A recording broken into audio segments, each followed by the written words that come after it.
अस्सलाम वालेकुम। This is engineer Farhan Tanveer और आप देख रहे हैं मैक्सिमा एजुकेशन मास्टर का यूट्यूब चैनल। आज हमारा फर्स्ट ईयर फिज़िक्स के लेक्चर की सीरीज़ का सेकंड लेक्चर है और हमने पिछले लेक्चर के अंदर जो है वो फिज़िक्स एंड मेजरमेंट्स के बारे में पढ़ना शुरू करा था चैप्टर नंबर 1 से। आज का जो हमारा टॉपिक है ये स्लाइटली डिफरेंट टॉपिक है और इस चैप्टर के इम्पॉर्टेंट टॉपिक्स में से एक बहुत ज़्यादा इम्पॉर्टेंट टॉपिक है और पेपर पॉइंट ऑफ व्यू से भी बहुत ज़्यादा इम्पॉर्टेंट है और वो टॉपिक है हमारा डायमेंशंस का। तो हम स्टार्ट करते हैं और सबसे पहली चीज़ तो हमें ये समझनी है कि फिज़िक्स के अंदर what is meant by dimensions. Dimension क्या होती हैं? देखिए, लास्ट क्लास के अंदर मैंने आपको फंडामेंटल क्वांटिटीज़, बेस क्वांटिटीज़ के बारे में बताया था और मैंने बताया था कि 7 हमारे पास टोटल जो हैं वो फंडामेंटल या बेस क्वांटिटीज़ हैं। तो फिर मैंने ये भी बताया था आपको कि डेराइव्ड क्वांटिटीज़ क्या होती हैं। ठीक है, जो डेराइव्ड क्वांटिटीज़ होती हैं वो फंडामेंटल क्वांटिटीज़ से हमें हासिल होती हैं। तो बहुत दफ़ा ऐसा होता है कि हम अपनी डेराइव्ड क्वांटिटी को फंडामेंटल क्वांटिटीज़ की फॉर्म में एक्सप्रेस करते हैं। क्या करते हैं? डेराइव्ड क्वांटिटी को जो फंडामेंटल या बेस यूनिट से या बेस क्वांटिटी से निकली होती है, जैसा कि हमने चैप्टर 1 में पढ़ा था, उसको हम फंडामेंटल क्वांटिटीज के फॉर्म में रिप्रेजेंट कर रहे होते हैं। तो बेसिकली यहाँ पर अब डायमेंशन का खेल शुरू होता है। तो डायमेंशंस या डायमेंशनैलिटी बेसिकली वो फिनोमिना है या वो प्रोसेस है या कह लें कि वो कैलकुलेशन है या वो मेथड है जिसके ज़रिए से आप अपनी किसी भी फिजिकल क्वांटिटी को बेस क्वांटिटीज़ की फॉर्म में एक्सप्रेस कर रहे होते हैं। ठीक है, बेसिकली हम जानते हैं कि हमारे पास जो फंडामेंटल या कह लें कि बेस यूनिट्स थे वो कौन कौन से थे? वो मास था, उसके बाद फिर आपके पास लेंथ था, देन टाइम था, उसके बाद अब आपके पास अमाउंट ऑफ सब्सटेंस ले लीजिए और अमाउंट ऑफ सब्सटेंस के बाद आपके पास थर्मोडायनेमिकल टेम्परेचर होता है। ये हमने पिछले चैप्टर के अंदर भी डिटेल के अंदर पढ़ा है, पर बहरहाल अभी डायमेंशन के टॉपिक के लिए इसको दोबारा से समझना थोड़ा सा ज़रूरी है। देन आपके पास जो फंडामेंटल क्वांटिटी थी वो अमाउंट ऑफ सब्सटेंस थी और उसके बाद एक और आपके पास फंडामेंटल क्वांटिटी इलेक्ट्रिक करंट था। देखिए, जो फंडामेंटल क्वांटिटी आपके पास मास है, इसकी डायमेंशन को जब हम लिखते हैं तो हम इसको कैपिटल एम से रिप्रेजेंट करते हैं। जब हम लेंथ की बात करते हैं कैपिटल एल होता है, टाइम होता है तो कैपिटल टी होता है, अमाउंट ऑफ सब्सटेंस के लिए कैपिटल एन यूज होता है, थर्मोडायनेमिकल टेम्परेचर के लिए थीटा यूज होता है। ठीक है, ये मेरा ख्याल है एक मैंने गड़बड़ कर दी है, इसको मैं करेक्ट कर देता हूँ। यहाँ पर आपके पास कौन सा रह गया था? Sorry, luminous intensity. Luminous intensity luminous intensity की जो आपके पास फंडामेंटल क्वांटिटी वो जे से रिप्रेजेंट होती है और इलेक्ट्रिक करंट को ए से या कभी कभी आई से रिप्रेजेंट किया जाता है, ज्यादा बहरहाल ए से रिप्रेजेंट किया जाता है। ठीक है, एक बड़ी इंपॉर्टेंट बात ये मैं आपको बता दूं कि फर्स्ट ईयर फिजिक्स के अंदर जो हमारा कोर्स है उसमें ज़्यादा जो हमारी डायमेंशंस हैं वो मास, लेंथ और टाइम से ही रिलेटेड हैं। बाकी जो हमारे पास 4 फंडामेंटल क्वांटिटीज़ और हैं, आप इंटरनेशनल बुक्स वगैरह पढ़ेंगे तो उनमें तो आपको इनकी डायमेंशंस का तस्करा मिल जाएगा, लेकिन आपकी फिजिक्स में फर्स्ट ईयर के लेवल तक इनके बारे में ज़्यादा डिटेल नहीं है। थोड़ा सा इसका एक आइडिया दिया हुआ है, अलबत्ता इन तीनों के बारे में तो बिल्कुल भी बात नहीं करी गई है। बहरहाल जो भी है, तो हम जो अपनी डायमेंशंस के बारे में बात कर रहे होंगे, यानी एक बड़ा इंपॉर्टेंट बात आपको बताऊं, आप किसी भी डेराइव्ड फिजिकल क्वांटिटी को इस तरीके से लिख सकते हैं। कैसे? M L T N theta J और ए, और इनके ऊपर कोई भी नंबर्स आ सकते हैं, A B C D E F और जी। बाज़ औक़ात ये होता है कि सारी फंडामेंटल क्वांटिटीज नहीं यूज हो रही होती किसी भी डेराइव क्वांटिटी को रिप्रेजेंट करने के लिए। मैं एग्जाम्पल आपको दे देता हूं, जैसे एग्जाम्पल के तौर से हम ले लेते हैं वॉल्यूम को।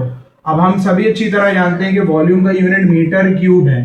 इसका मतलब है कि वॉल्यूम का ताल्लुक एल क्यूब के साथ है।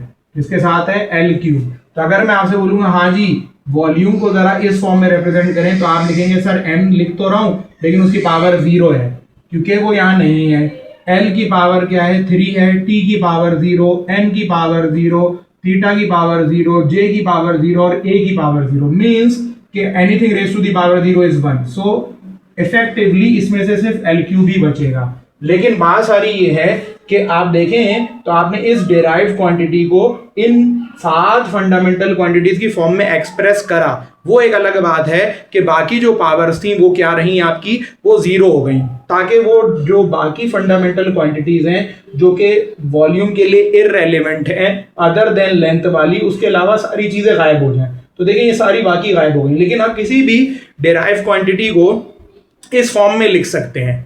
समझ रहे हैं आप बात को? तो ये जो मैंने आपके सामने लिखी है, या ये जो लिखी है बेसिकली वॉल्यूम की डायमेंशन है।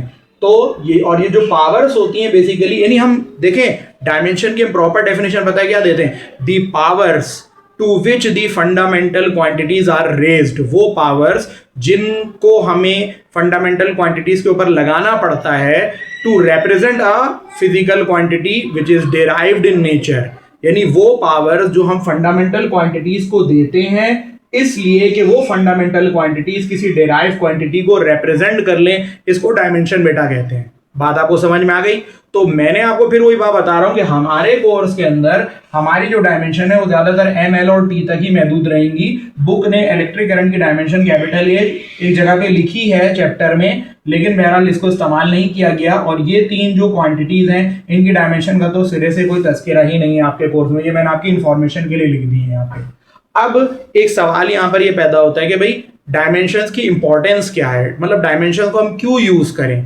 तो देखो सबसे पहली इंपॉर्टेंस जो है डायमेंशन की वो ये है, और हम उसके न्यूमेरिकल्स भी करेंगे इंशाल्लाह आज ही के लेक्चर में, कि डायमेंशंस के जरिए से हम किसी भी इक्वेशन की ना करेक्टनेस का आइडिया लगा सकते हैं। क्या कर सकते हैं कि कोई इक्वेशन जो लिखी गई है वो करेक्ट है या नहीं है। अभी हम इससे रिलेटेड सवालात करेंगे तो आपको बात क्लियर हो जाएगी। हम first equation of motion, second equation of motion, third equation of motion, इन सब की डायमेंशंस निकालेंगे और आप ये देखेंगे कि इनकी जो डायमेंशंस निकलेगी तो दोनों साइड्स जो होंगी, लेफ्ट हैंड साइड और राइट हैंड साइड, दोनों की डायमेंशन सेम आ रही होगी। तो जब किसी भी इक्वेशन का हम डायमेंशनल एनालिसिस करते हैं और डायमेंशंस कैलकुलेट करते हैं उसकी लेफ्ट हैंड साइड की भी और राइट हैंड साइड की भी, और ये दोनों डायमेंशंस आपके पास क्या आ जाएं, सेम आ जाएं, तो इट मींस कि ये इक्वेशन डायमेंशनली दुरुस्त है या डायमेंशनली करेक्ट है। इसके अलावा डिफरेंट फिजिकल क्वांटिटीज का आपस में रिलेशन निकालने के लिए भी किसको यूज किया जाता है, डायमेंशंस को यूज किया जाता है, और इस फिनोमिना को डायमेंशनल एनालिसिस भी कहते हैं, जिसमें आप डायमेंशंस में एक्सप्रेस भी करते हैं और फिर उनकी पावर सोचते हैं। जैसे यहाँ पर हमने डायमेंशन में एक्सप्रेस करा और फिर हमने पावर सोची तो सिर्फ L की पावर 3 निकली, बाकी रेस्ट जो 6 आपके पास फंडामेंटल क्वांटिटीज थी वॉल्यूम में, उनका जो डायमेंशन था या उनकी जो पावर थी वो क्या हो गई, वो 0 हो गई। यहाँ तक आपको बात समझ में आ गई। तो अब हम आगे मूव करते हैं। आगे अगला जो काम हमारा है आज के लेक्चर का वो क्या है, हमने डायमेंशन का कॉन्सेप्ट हासिल कर लिया। नेक्स्ट जो हमारा काम है कि हम डिफरेंट फिजिकल क्वांटिटीज को, ऑब्वियसली डिराइव्ड वाली क्वांटिटीज की डायमेंशन आपको निकालना सिखाएंगे, और ये पेपर पॉइंट ऑफ व्यू से भी बहुत ज्यादा इंपॉर्टेंट है। तो इसको देखिएगा जरा गौर से। अब मैं यहां पर बहुत सारी फिजिकल क्वांटिटीज की क्या करूंगा, अब डायमेंशंस कैलकुलेट करूंगा और आपने इनको डिटेल के अंदर समझना है। देखिए सबसे पहले मैं आ जाता हूं एरिया के ऊपर। आप किसी भी चीज की डायमेंशन निकालना अगर चाहते हैं तो उसके यूनिट से भी निकाल सकते हैं, और अगर आप किसी चीज की डायमेंशन निकालना चाहते हैं तो उसके फॉर्मूला से भी निकाल सकते हैं। यूनिट से डायमेंशन निकालना वैसे ज्यादा क्या है, आसान है। तो एरिया का यूनिट हम लोग जानते हैं कि इसका जो SI यूनिट है वो मीटर स्क्वायर है। तो मीटर बेटा लेंथ का यूनिट है। इट मींस कि इसकी अगर मैं आपसे क्या पूछूंगा, डायमेंशन पूछूंगा, तो आप ये कह सकते हैं कि भाई इसकी जो डायमेंशन है वो क्या बन जाएगी, L स्क्वायर बन जानी है। डायमेंशन बराबर आ गई किसके, L स्क्वायर के। क्लियर हो गई ये बात। सेकंड हम आ जाते हैं किसके ऊपर, वॉल्यूम के ऊपर। और अगर मैं आपसे वॉल्यूम का यूनिट पूछता हूं तो वॉल्यूम का यूनिट होता है मीटर क्यूब। तो ऑब्वियसली इसकी जो डायमेंशन बनेगी वो क्या बन जाएगी, L क्यूब। थोड़ा सा और आगे चलते हैं, डेंसिटी पर आ जाते हैं, मास वाली डेंसिटी। डेंसिटी का फॉर्मूले से भी निकाला जा सकता है, मैंने बताया था, यूनिट से भी निकाला जा सकता है। डेंसिटी का फॉर्मूला बेटा मास अपॉन वॉल्यूम होता है, ठीक है। अगर मैं इसकी डायमेंशन लिखना चाहूं तो मास की डायमेंशन कैपिटल M है और वॉल्यूम की डायमेंशन अभी आपने यहाँ पे लिखी है L क्यूब। इसको ऊपर ले जाइए क्योंकि नीचे हम इसको नॉर्मली नहीं रखते, तो M raise to the power 1 and L raise to the power -3 जो है वो डेंसिटी की डायमेंशन बन गई। फोर्थ आगे हम आ जाते हैं, और एक और बेटा डेंसिटी की टाइप होती है जो कि लीनियर डेंसिटी कहलाती है। ठीक है, linear density mass upon volume नहीं होती, बल्कि मास अपॉन लेंथ होती है। तो अगर मैं इसकी भी आपके सामने क्या लिखना चाहूँ, डायमेंशन लिखना चाहूँ, तो m अपॉन एल बनेगी, और उसी लॉजिक के तहत मैं l को ऊपर ले गया, l की पावर -1 हो गई। आगे चलते हैं, नेक्स्ट हमारे पास बहुत सारी क्वांटिटीज हैं, ऑब्वियसली फोर्स को ले लेते हैं। ठीक है, फोर्स के यूनिट वैसे न्यूटन होता है, और अगर आपको याद हो तो इसका फॉर्मूला ma होता था। बल्कि फोर्स से भी पहले एक काम बेटा ये करते हैं कि हम स्पीड या वेलोसिटी की पहले डायमेंशन निकाल लेते हैं, स्पीड या फिर वेलोसिटी। और सभी जानते हैं, 9 क्लास से पढ़ते हुए आ रहे हैं कि स्पीड का जो यूनिट होता है वो मीटर पर सेकंड होता है। तो अगर मैं इसकी भी डायमेंशन देखना चाहूँ तो इसकी डायमेंशन मीटर के हिसाब से क्या बनेगी, l अपॉन टी, और t को ऊपर ले आऊंगा तो t की पावर -1 हो जाएगी। Then comes the dimension of acceleration, और एक्सेलरेशन की अगर मैं पहले यूनिट सोचूं तो मीटर पर सेकंड स्क्वायर, और अगर डायमेंशन इसकी सोचूं तो इसकी डायमेंशन बन जाएगी l into T raise to the power -2। ये हमारे पास एक्सेलरेशन की डायमेंशन आ गई। अब बेटा मैं चला जाता हूँ किसके ऊपर, फोर्स के ऊपर। और फोर्स का मैंने आपको वैसे तो यूनिट बता दिया न्यूटन है, लेकिन अगर फॉर्मूला वाइज भी आप इसको सोचें तो आप सबने ही फॉर्मूला पढ़ा हुआ है कि F बराबर होता है ma के। ये आपने न्यूटन के सेकंड लॉ के अंदर ये फॉर्मूला पढ़ा हुआ है, F इक्वल टू ma। तो बेटा इसी से ही डायमेंशन निकाल लो इसकी, तो लंबी चौड़ी कहानी करने की जरूरत ही नहीं है। ठीक है, तो डायमेंशन के ऊपर अगर हम आ जाएं तो मास की जो डायमेंशन है वो पहले भी बता चुका हूं, कैपिटल M है, और दूसरा एक्सेलरेशन की डायमेंशन हमने अभी निकाली हुई है, l into T raise to the power -2। तो ये पूरी डायमेंशन बन गई किसकी, फोर्स की। Now coming to the next physical quantity and that is pressure. Pressure P बराबर होता है फोर्स अपॉन एरिया के। फोर्स की डायमेंशन अभी मैंने निकाली है, क्या है वो है m into L into T raise to the power -2, और एरिया की डायमेंशन अभी पीछे कैलकुलेट कर चुका हूँ, दैट इज एल स्क्वायर। यहाँ पर मैंने एल स्क्वायर लिख दिया, इन दोनों को काट दीजिए, एम एल ऊपर चला गया, और ये तुम्हारे पास प्रेशर की डायमेंशन निकल आई।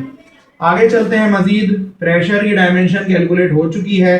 अब और देखिए, कोई आपसे अगर पास्कल की डायमेंशन पूछे तो भी आपने यही लिखना है, ठीक है, क्योंकि प्रेशर को आपको पता है पास्कल में नापा जाता है। कोई आपसे न्यूटन की डायमेंशन पूछे तो आपने ये लिखना है। प्रेशर हो गया अल्हम्दुलिल्लाह। अब हम मूव करते हैं एक और फिजिकल क्वांटिटी के ऊपर, और वो ले लेते हैं लेट्स से मोमेंटम। और मोमेंटम कौन सा वाला बेटा, लीनियर मोमेंटम। मोमेंटम दो तरह के होते हैं, एक लीनियर होता है और एक एंगुलर मोमेंटम होता है। ठीक है, ये आपने 9th क्लास के अंदर भी पढ़ा है।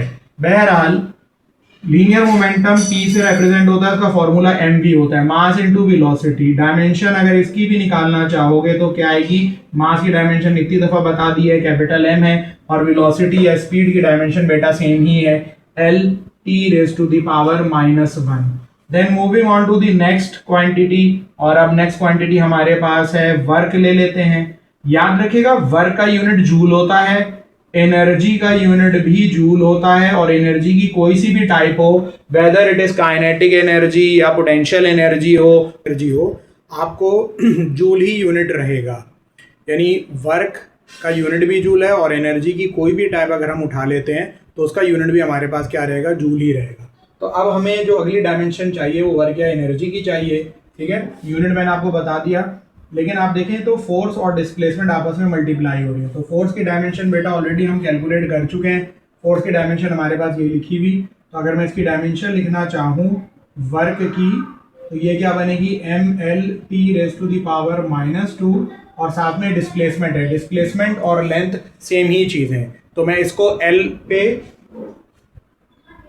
रिप्रेजेंट कर दूंगा, तो ये बन जाएगा M L square T raise to the power -2। तो ये मेरे पास डायमेंशन आ गई किसकी, वर्क की या एनर्जी की, कोई सी भी टाइप हो तो उसकी डायमेंशन आपने यही लिख देनी है। अब हम मूव करते हैं मजीद आगे, और नेक्स्ट जो हमारे पास है वो है एंगुलर मोमेंटम। इससे पहले हम बात कर रहे थे लीनियर मोमेंटम के बारे में, अब हम बात कर रहे हैं एंगुलर मोमेंटम के बारे में। एंगुलर मोमेंटम का फॉर्मूला बेटा L इज टू mvr होता है, mass into velocity into radius. समझ रहे हैं आप बात को। तो अब इसके हिसाब से हम डायमेंशन निकाल लेते हैं। मास की डायमेंशन क्या है आप अच्छी तरह जानते हैं। अगर मैं इसको भी डायमेंशन की फॉर्म में लिखना चाहूँ तो मास की डायमेंशन कैपिटल M है, वेलोसिटी की पहले भी कर चुके हैं LT-1 है, और R रेडियस है, ये भी लेंथ में ही शुमार होगा तो इसकी जगह L लिख दिया।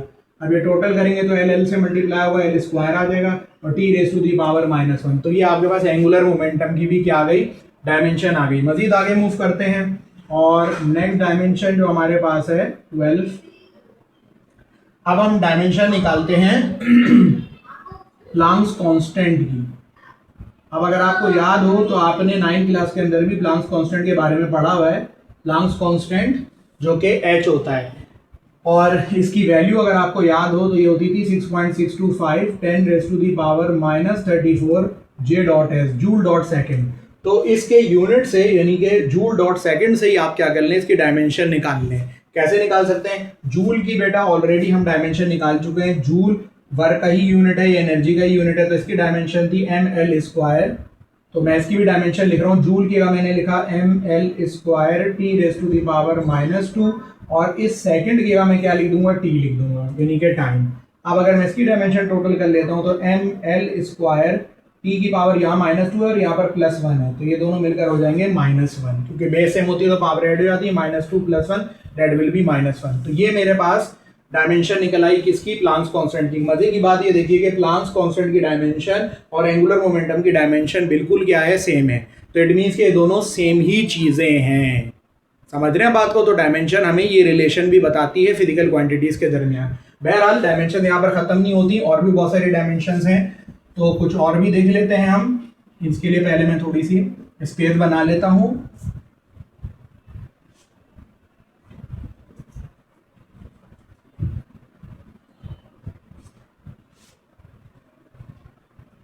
फर्दर डायमेंशंस पर अगर हम चले जाएं, मुझे नंबर याद नहीं आ रहा कि कौन सा था, बहरहाल 14, 15 जो सा भी होगा, लेट्स से 15 है। तो अब हम बात कर लेते हैं कैपिटल जी की। कैपिटल जी आप लोगों को याद होगा, ये यूनिवर्सल ग्रेविटेशनल कांस्टेंट कहलाता है। क्या कहलाता है? यूनिवर्सल ग्रेविटेशनल कांस्टेंट, और इसके बारे में आप लोगों ने 9th क्लास के अंदर भी पढ़ा था। इसकी वैल्यू अगर आपको याद हो तो 6.673 10⁻⁻11 newton dot metre square kilogram इसका की पावर -2 होती है। तो अब मुझे इसकी भी डायमेंशन लिखनी है। तो अब अगर मैं इसकी डायमेंशन लिखने जाता हूँ तो सबसे पहले मुझे न्यूटन की डायमेंशन चाहिए होगी। न्यूटन की डायमेंशन अगर आप पीछे रिवर्स करके देखें तो फोर्स के अंदर मैं न्यूटन की डायमेंशन ऑलरेडी आपको बता चुका हूँ। बहरहाल न्यूटन ma होता था, मास इंटू एक्सेलरेशन, इसकी डायमेंशन ये थी। इसके साथ m² है, मीटर स्क्वायर है, यानी कि L² हो जाएगा, और किलोग्राम की पावर -2 का मतलब हो जाएगा मास की पावर -2।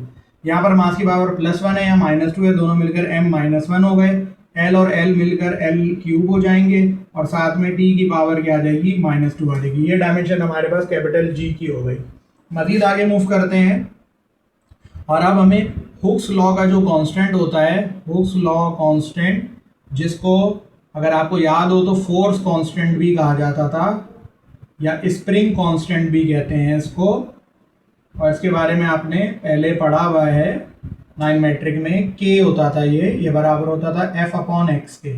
F यहाँ पर फिर से फोर्स है, फोर्स की डायमेंशन अभी मैंने आप लोगों को पढ़ाई है, बहरहाल तो मैं इसी को यूज़ कर रहा हूँ। तो फोर्स की जगह मैंने mLT⁻⁻2 लिख दिया, mLT⁻⁻2, नीचे x ये डिस्प्लेसमेंट है, इसको मैं L ही लूंगा, ये दोनों कैंसिल हो गए।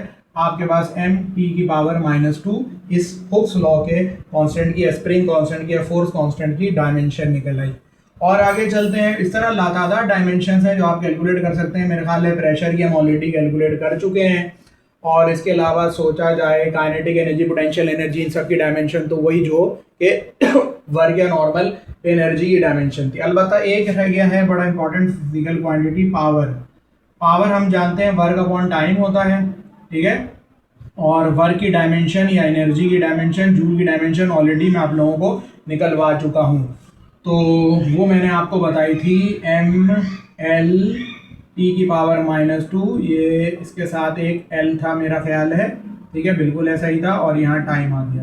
तो अब आप इसको सॉल्व कर लें, L और L मल्टीप्लाई कर L² हो गए, टी की पावर -2 है, ये वाला टी ऊपर जाएगा तो टी की पावर -3 हो जाएगी टोटल, ठीक है। -2 ऑलरेडी है, ये टी की पावर 1 है, ऊपर जाएगी तो टी की पावर -1 हो जाएगी, तो -2 -1 मिलकर -3 हो जाएंगे, ठीक है। ये डायमेंशन निकल आई आपके पास किसकी, पावर की डायमेंशन भी हो गई इस तरह, ठीक है भाई। और इस तरह लातादाद आप डायमेंशन को क्या कर सकते हैं, कैलकुलेट कर सकते हैं, निकाल सकते हैं। मुख्तलिफ कॉन्स्टेंट्स की डायमेंशन आप कैलकुलेट कर सकते हैं, ठीक है। टाइम पीरियड की अगर आपसे डायमेंशन पूछता है तो टाइम पीरियड की डायमेंशन कैपिटल टी होगी। एक और इंपॉर्टेंट बात यहाँ पर मैं आपको बता दूं कि सप्लीमेंट्री यूनिट्स मैंने आपको पढ़ाए थे। सप्लीमेंट्री यूनिट्स क्या थे अगर आपको याद हो, सप्लीमेंट्री यूनिट बेटा थीटा था, और जो कि रेडियन में रिप्रेजेंट होता था, और याद करो सॉलिड एंगल था स्टेरेडियन, ठीक है, जो हमने लेक्चर नंबर 1 में पढ़ा है। और हमने वहाँ पर ये पढ़ा था कि सप्लीमेंट्री यूनिट्स जो होते हैं ये डायमेंशन लेस क्वांटिटीज होती हैं, तो इनकी कोई डायमेंशन नहीं होती। इसी तरीके से डेंसिटी की आपने डायमेंशन निकाली है, लेकिन अगर आपसे कोई रिलेटिव डेंसिटी के बारे में बात करता है तो रिलेटिव डेंसिटी की कोई भी डायमेंशन नहीं होती, ठीक है। तो क्योंकि रिलेटिव डेंसिटी का फॉर्मूला होता है density of substance divided by density of water, तो डेंसिटी के यूनिट ऊपर नीचे कैंसिल हो जाते हैं, तो रिलेटिव डेंसिटी का कोई यूनिट बचता नहीं है, वो भी डायमेंशन लेस है। तो अगर आपसे कोई एंगुलर डिस्प्लेसमेंट का यानी कि एंगल का डायमेंशन पूछे, इसका angular displacement theta, angular displacement theta है जो कि रेडियन में नपता है, तो ये डायमेंशन लेस क्वांटिटी है, इसकी कोई डायमेंशन नहीं है। इसी तरह बेटा एक और क्वांटिटी होती है जिसको कहा जाता है एंगुलर वेलोसिटी, ठीक है, एंगुलर स्पीड भी कहते हैं इसको, या फिर इसको एंगुलर वेलोसिटी भी कहा जाता है, और ये ओमेगा से रिप्रेजेंट होती है, थीटा अपॉन टाइम होती है। तो इसकी डायमेंशन आप इसके फॉर्मूले से ही बना लो। डायमेंशन क्या बनेगी, अभी तो हमने पढ़ा कि थीटा की कोई डायमेंशन नहीं होती, तो इसकी डायमेंशन 1/t हो गई, या टी की पावर क्या हो गई -1।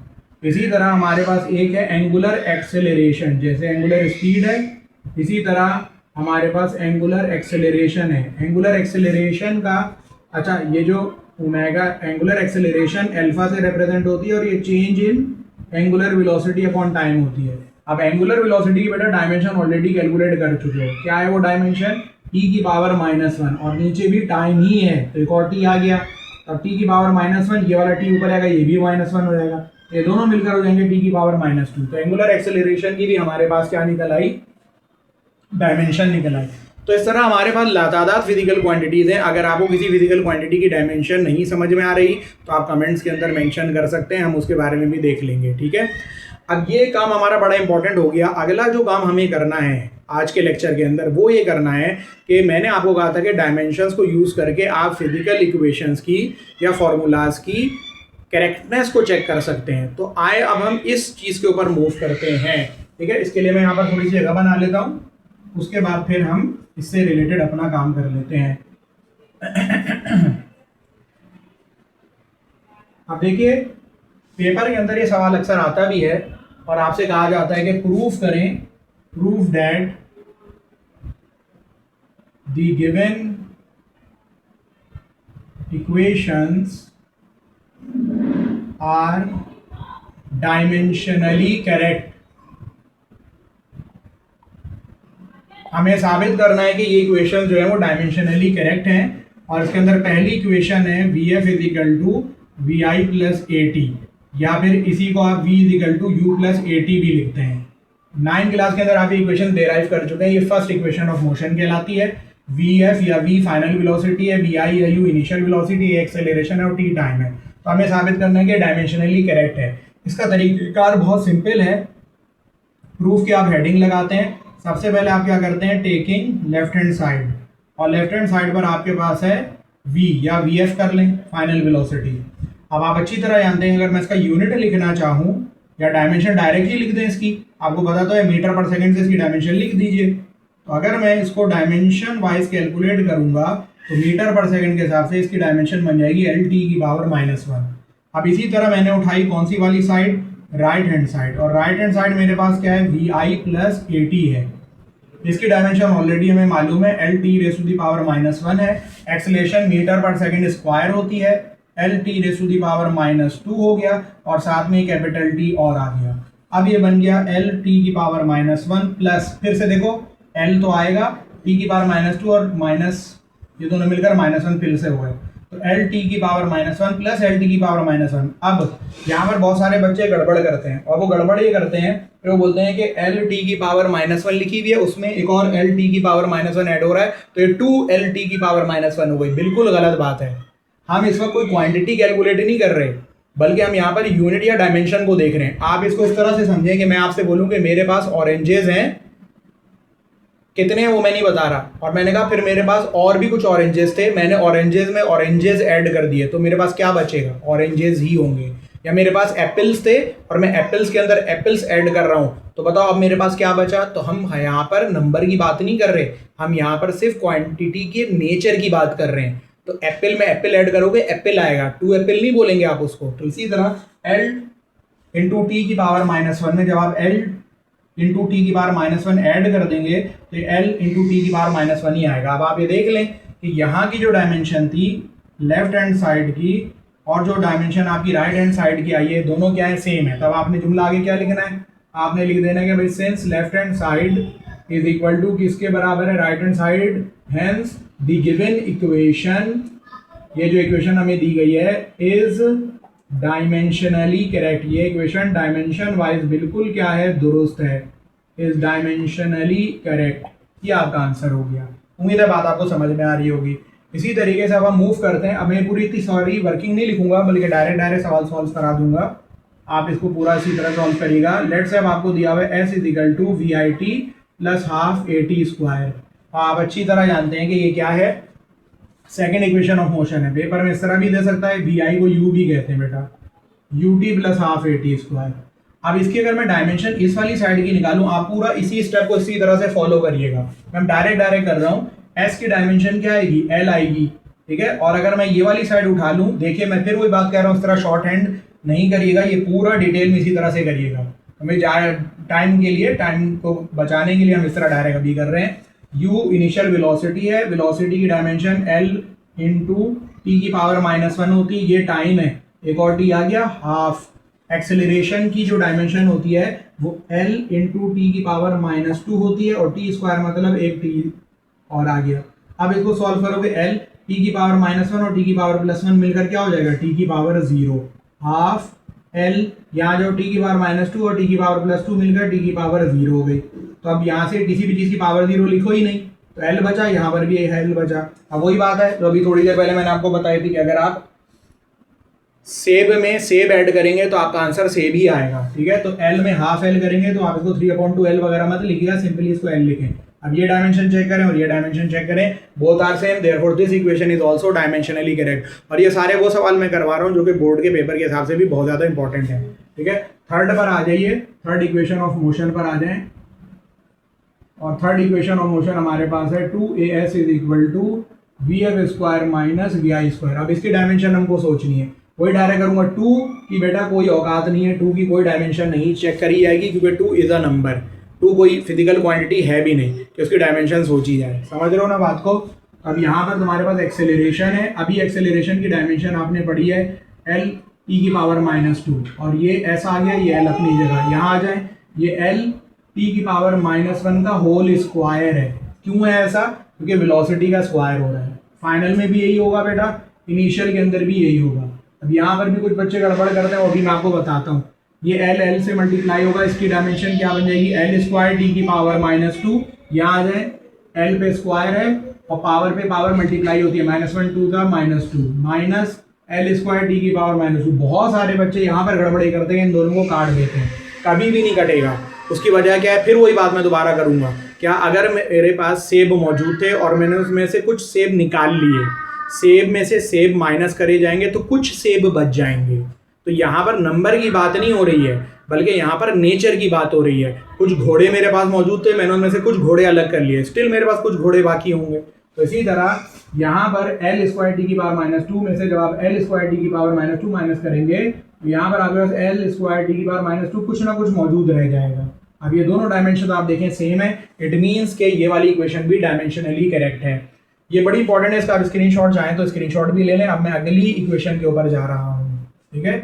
उनकी डायमेंशन को हम चेक करेंगे इंशाल्लाह, और पेपर के 10 ईयर के अंदर ये सवाल आपको मिलेंगे भी, ठीक है। तो इनको अच्छी तरह से कर लीजिएगा, बड़े इंपॉर्टेंट टॉपिक्स हैं। ठीक है, फिजिक्स का जो कोर्स है वो कितना आसान नहीं है, मुश्किल है, और हम एक एक चीज़ को इंशाल्लाह ताला कवर करवाएंगे ताकि आपके कॉन्सेप्ट बहुत अच्छे बन जाएं और आप एप्टीट्यूड वगैरह में भी इंशाल्लाह ताला जाएंगे तो वहाँ पर भी आपको प्रॉब्लम नहीं होगी।